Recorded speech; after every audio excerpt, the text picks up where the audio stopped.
Imaginad la siguiente situación, ¿eh? Visualizad esto. Una balsa atestada de personas se está hundiendo en medio del Mediterráneo. A pocos kilómetros, un buque de guerra recibe la señal de socorro. Un escenario terrible, sí. Y tanto. Pero a ver, si los militares al mando deciden apagar la radio, no intervenir, y la balsa termina hundiéndose con todos sus ocupantes dentro.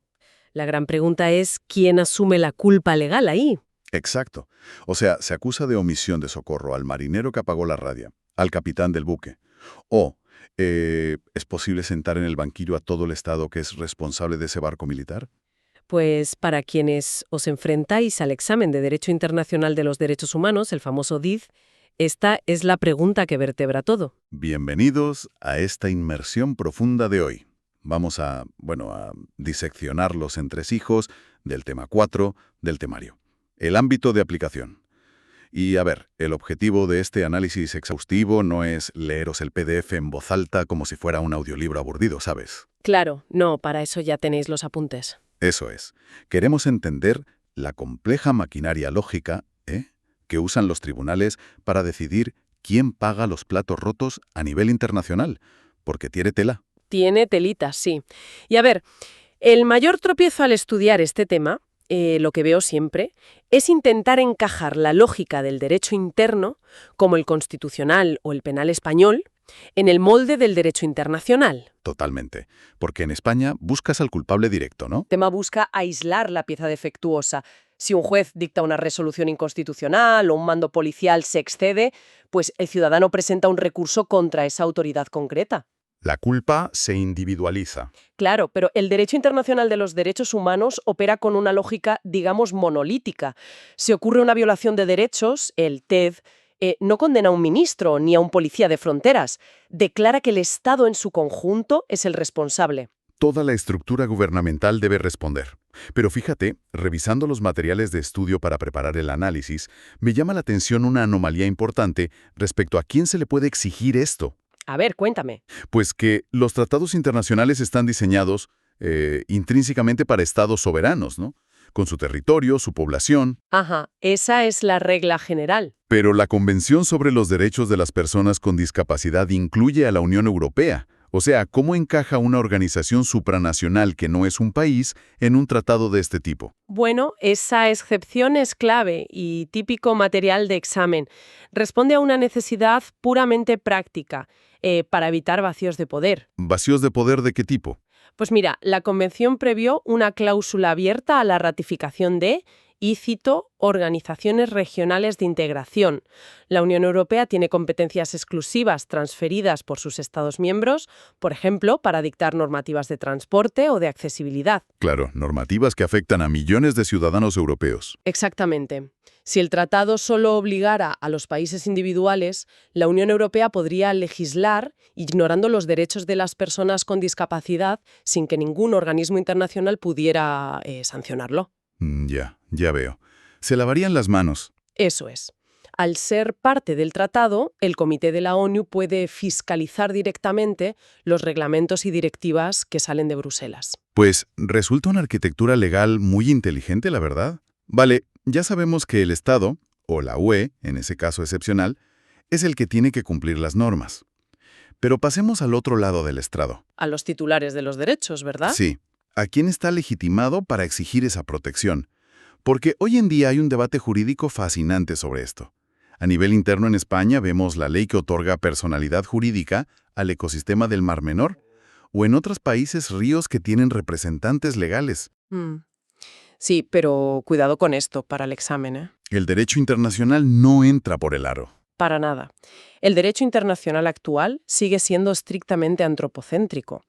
Ni el sistema europeo liderado por el TDH, ni el Comité de Derechos Humanos de la ONU, que es el que supervisa el PDCP, reconocen a ecosistemas, animales o ríos como titulares de derechos. O sea, esas innovaciones legislativas locales no han permeado arriba. Exacto. La jurisprudencia vinculante de estos grandes tribunales no las recoge. Y el texto también es súper categórico con el tema de los no nacidos. Totalmente. Ambos organismos han rechazado sistemáticamente admitir demandas en representación de fetos. La jurisprudencia establece que no encajan en la definición jurídica de persona protegida, al menos cuando se invoca el derecho a la vida en estos tratados. Empieza con el nacimiento, sin excepciones. Eso es, la titularidad arranca con el nacimiento. Vale. Pero si seguimos escalando en esta pirámide, llegamos a una bifurcación que a mí, como estudiante de Derecho, me resultaría súper contraintuitiva. A ver si adivino, vas a mencionar a las empresas. Exacto. Hemos establecido que una entidad biológica como un feto o un río no puede reclamar el derecho a la vida. Ajá. Pero por otro lado, el TDAH permitió que una corporación mercantil, un periódico de hecho, demandara al Reino Unido en el famoso caso Sunday Times. Sí, es un caso histórico. Es que es paradójico. El sistema le cierra la puerta a entidades naturales, pero le otorga legitimación activa, el famoso jus standi, a una empresa de papel. ¿Cómo se justifica esta ficción? Bueno, para resolver esa aparente paradoja en un caso práctico, hay que comprender el origen filosófico del Tribunal Europeo de Derechos Humanos. Que nace tras la Segunda Guerra Mundial, ¿no? Exactamente. Se funda con un propósito existencial muy claro, que es mantener a raya el totalitarismo y proteger las democracias en Europa. Ya. Y claro, muchos pilares de esa democracia, como la libertad de prensa, el derecho a la huelga o la libertad sindical, se ejercen funcionalmente a través de medios de comunicación, empresas o sindicatos. Claro, si censuran a un periódico y el periódico no puede quejarse, Si el tribunal se negara a escuchar a ese periódico censurado, estaría dejando desprotegida a la sociedad en su conjunto. Así que otorgar derechos a personas jurídicas en el sistema europeo es una herramienta pragmática, puramente instrumental. funcionalidad pura frente a biología. Pero cuidado, los que nos escucháis debéis tener mucho ojo aquí porque el temario marca un contraste brutal con la ONU. Telita con esto, sí. Esta concesión a las corporaciones es exclusiva del sistema europeo. Porque la ONU dice que no, ¿verdad? El Comité de la ONU tiene un enfoque diametralmente opuesto al interpretar el pacto. Para la ONU, los derechos humanos emanan exclusivamente de la dignidad inherente a la persona humana. Y una empresa no tiene dignidad humana, claro. Exacto. Las ficciones corporativas no tienen dignidad humana, por lo que carecen de legitimación activa ante los comités de Naciones Unidas. Un dato vital, para diferenciar competencias en un examen. Madre mía, has mencionado la palabra clave que conecta toda la estructura del derecho internacional. Ficciones. Todo es una ficción jurídica al final. Todo pivota sobre eso. Ya entendemos quién puede demandar, pero ¿contra quién la dirige físicamente? Sabemos que es el Estado, pero el Estado actúa a través de órganos. A través de sus agentes, sí. Si un juez emite una orden arbitraria, está claro, ese juez es el Estado. Pero el desafío viene cuando el golpe lo da alguien sin uniforme. Los actores privados. Eso es. Si una empresa de seguridad privada comete abusos en una frontera, ¿cómo viaja la culpa desde ese vigilante privado hasta la condena del Estado en Estrasburgo? Pues ese viaje jurídico se denomina doctrina de la atribución. En ese supuesto de la frontera, el Estado delega conscientemente el ejercicio de poder público en una empresa privada. Hay un contrato de por medio. Claro, la ley establece que esa delegación formal opera como un puente. Los actos de esos guardias se atribuyen legalmente al Estado como si fueran sus propios policías. Vamos, que el Estado no puede externalizar la paliza para lavarse las manos. Exactamente. No puedes privatizar la violación de derechos. Pero esa delegación es un puente fácil de ver. El problema real de los apuntes es cuando el puente es invisible. Hablemos de las omisiones. El caso Bosnia contra Serbia. Ese mismo. Ante la Corte Internacional de Justicia. Es un laberinto. Un grupo paramilitar serbio comete un genocidio en Srebrenica. Bosnia intenta responsabilizar directamente a Serbia. Ajá. Pero el obstáculo es que los paramilitares no eran parte del ejército regular de Serbia. Operaban con su propia autonomía, digamos. Y la Corte aplicó un test de atribución muy riguroso ahí. Determinó que Serbia no ejercía un control de facto u operativo sobre las matanzas concretas de ese grupo. O sea, bajo una lógica puramente mecanicista, si no dictas la orden directa, no te pueden atribuir el acto. Directamente no. Pero a ver, con esa lectura tan restrictiva, parece que el tribunal acaba de redactar el manual perfecto para la impunidad. Ya, suena fatal. Yo financio a una milicia por debajo de la mesa, no doy órdenes directas sobre el terreno, y cuando cometen barbaridades, el tribunal me dice que no he sido yo. Bueno. Para evitar ese vacío, la Corte activó una segunda vía de responsabilidad, basada en el incumplimiento de una obligación positiva, el deber de diligencia debida. Ah, la diligencia debida. Eso es. El tribunal constató que el gobierno serbio tenía información clarísima de que el genocidio iba a ocurrir y disponía de influencia sobre los paramilitares. Y miraron para otro lado. Al elegir la pasividad absoluta y no utilizar esa influencia para prevenir las masacres, violaron la Convención contra el Genocidio. La condena no fue por apretar el gatillo, sino por fallar en su deber de emplear todos los medios a su alcance para impedirlo. Brutal. La atribución atrapa a quienes miran hacia otro lado, teniendo el poder de intervenir. Y siguiendo este hilo de estructuras difusas, el temario nos mete en las misiones de paz. El caso Jaloud contra Países Bajos. Otro caso complejo, sí. Contexto rápido. Irak tras la invasión. Un soldado neerlandés mata por error a un civil iraquí en un control. Este soldado opera bajo el mando de una inmensa fuerza multinacional que lidera Estados Unidos y Reino Unido. Ajá. Si yo soy el abogado de Países Bajos, mi argumento más obvio es echarle la culpa a la cadena de mando internacional, ¿no? Pues ese intento de diluir la responsabilidad fue exactamente la estrategia neerlandesa ante el TDH. Pero el tribunal frenó en seco esa excusa. No coló. No coló. Sentenció que, aunque un Estado ceda el control táctico a una coalición, conserva lo que jurídicamente se llama el mando pleno. El mando pleno. Ojo con ese término para el examen. Clave. Países Bajos retenían la potestad disciplinaria sobre sus tropas y la capacidad de establecer sus propias normas de enfrentamiento. Mantener ese poder disciplinario exclusivo es causa suficiente para que los actos del soldado se atribuyan a Países Bajos. Así evitan que las misiones conjuntas sean zonas libres de responsabilidad penal. Exacto. El tribunal tapa las grietas. Sin embargo, luego leo el caso Bósforus contra Irlanda y, oye, parece que van en la dirección contraria. Parece que le dan a los estados un comodín gigante cuando la orden viene de la Unión Europea. Bueno, el contexto de Bósforus es particular. Un reglamento europeo ordena sanciones contra Yugoslavia. Un avión yugoslavo aterriza en Dublín e Irlanda, aplicando la orden europea, automáticamente confisca el avión y la aerolínea los demanda. Y aquí nace la presunción Bósforus. El TDH establece que si un Estado se limite a ejecutar una obligación jurídica estricta emanada de la UE sin tener ningún margen de maniobra nacional, se presume que no hay vulneración del convenio. O sea, señor juez, yo no vulneré la propiedad. La UE me obligó. Tal cual. El pilar de esta presunción es la confianza institucional. El TDH reconoce que la Unión Europea ya posee un sistema interno de protección de derechos, con el Tribunal de Justicia en Luxemburgo, que es equiparable al suyo propio. O sea, asumen que la medida ya ha pasado el control de calidad en Bruselas y eximen a Irlanda. Eso es. Aunque es una presunción juris tantum, admite prueba en contrario si se demuestra una deficiencia manifiesta. Pero en la práctica armoniza las obligaciones para que el Estado no quede atrapado entre obedecer a la UE o desobedecer al TDH. Leading case absoluto, Soering contra Reino Unido. Un clásico imprescindible. Jens Soering, reclamado por Estados Unidos por doble asesinato, huye a Londres. La justicia americana pide su extradición a Virginia, donde la fiscalía va a pedir la pena de muerte, con todo el sufrimiento del corredor de la muerte que eso conlleva. Y Reino Unido aprueba enviarlo. Lo aprueban.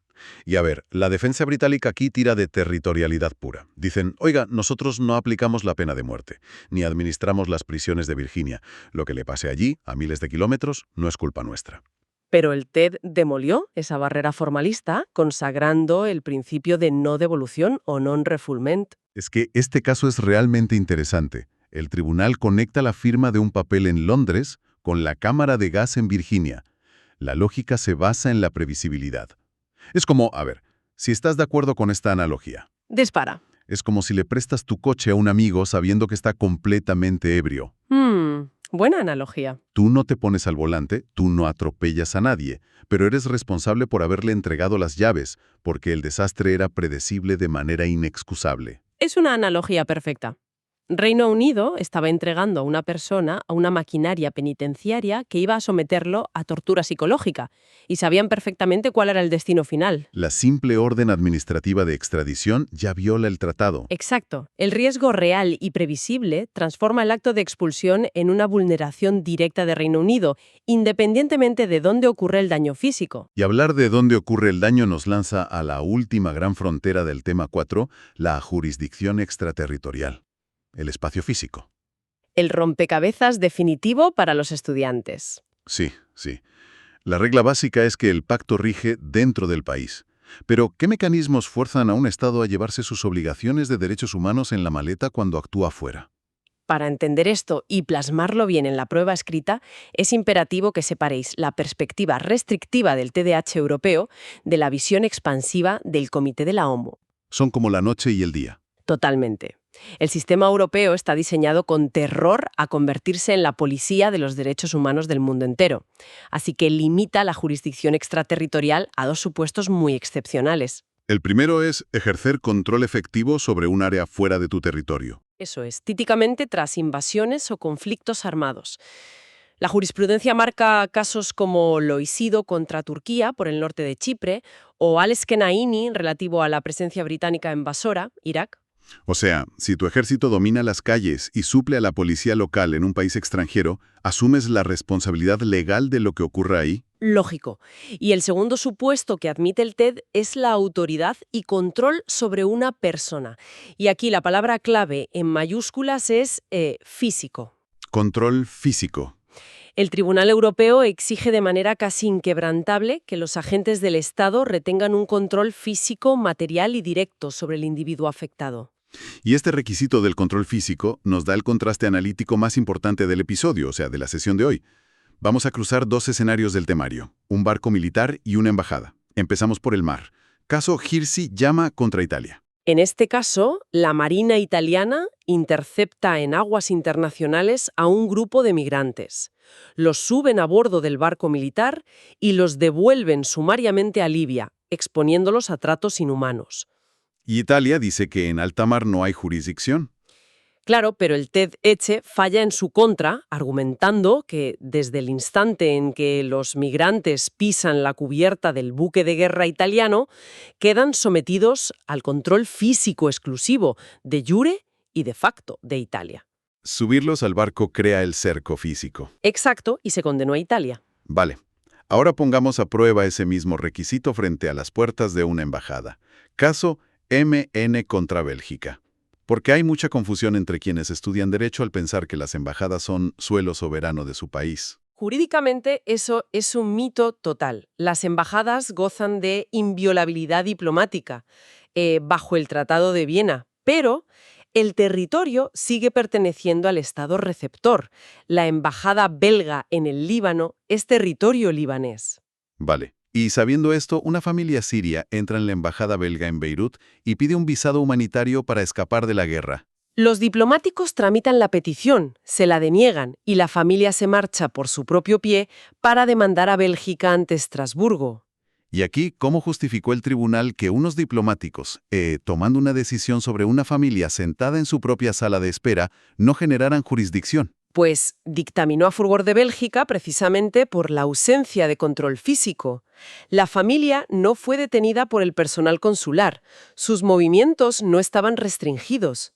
Entraron y salieron libremente. Es un enfoque denegando un visado, no constituye el tipo de control corporal directo que la jurisprudencia europea exige. Es un enfoque súper defensivo. Sin la custodia física, el TDAH cierra la puerta a cal y canto.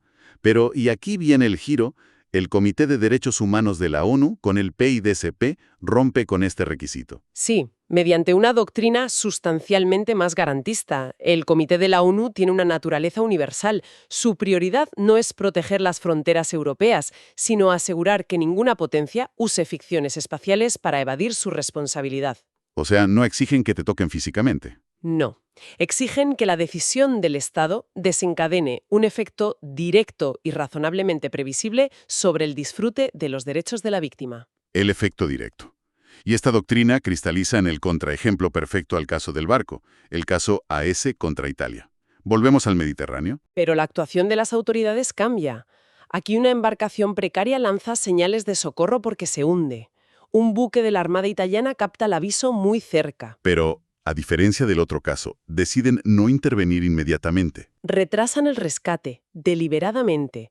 Y el desenlace es trágico. La patera vuelca y más de 200 personas mueren ahogadas. Aplicando la calculadora estricta del TDAH, Italia tendría las de ganar. Dirían, oiga, no lo subimos a cubierta, no hubo control físico, ergo, no hay jurisdicción. Y esa fue literalmente su defensa ante la ONU, pero el comité rechazó esa óptica territorial.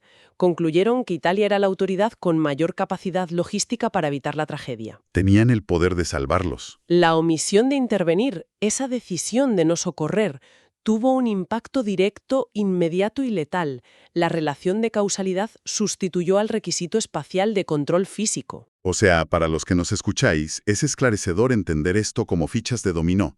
La visión del Tribunal Europeo es como si te exigieran empujar la primera ficha con tu propio dedo para culparte de que caigan las demás. Necesitas el contacto material, sí. Y la visión de la ONU es que si soplas con fuerza desde el otro lado de la mesa, sabiendo que la onda de aire va a derribar las fichas, eres responsable por generar el efecto directo. Es un cisma absoluto entre los dos tribunales. Es un contraste fundamental para estructurar el conocimiento de cara al examen final. Totalmente. Repasad bien este recorrido causal. Empezamos viendo al Estado como bloque, luego la atribución con la pasividad de Bosnia, los límites en misiones como Hallowed o con la UE en Bósforus. Y cómo enviar a alguien al corredor de la muerte es torturarlo directamente bajo la doctrina Soirin. Exacto, para desembocar en esta confrontación, el control físico europeo, frente al efecto directo de Naciones Unidas. Y recordad, no estudiáis esto solo para probar. Son las palanchas que el día de mañana vais a usar en un litigio de verdad para paralizar una extradición o exigir responsabilidades por un naufragio. Y fíjate, tirando del hilo de esa doctrina, del efecto directo de la ONU, quiero dejar una última reflexión para quienes analizan el futuro de todo esto. A ver. Si Naciones Unidas sostiene que la negligencia de un Estado desde su territorio, que genera un efecto letal, directo y previsible fuera de sus fronteras, acarrea responsabilidad extraterritorial, Ajá. ¿cómo evaluamos las políticas fósiles y el cambio climático? Si la negativa de un país industrializado a reducir emisiones provoca la desaparición de estados insulares en el Pacífico bajo el nivel del mar. Madre mía, la conexión es directa. Apoyándonos en el caso AS contra Italia, estaríamos ante el argumento jurídico para considerar el colapso climático como una violación extraterritorial del derecho a la vida por parte de los mayores emisores. ¡Qué locura de planteamiento! Me parece brillante. Demuestra que el DIDH no es un sistema cerrado, sino una herramienta viva, que empuja los límites porque el daño ya viaja sin pasaporte. Muchísima suerte empollando estas doctrinas para el examen, chicos, y nos escuchamos en el próximo análisis exhaustivo.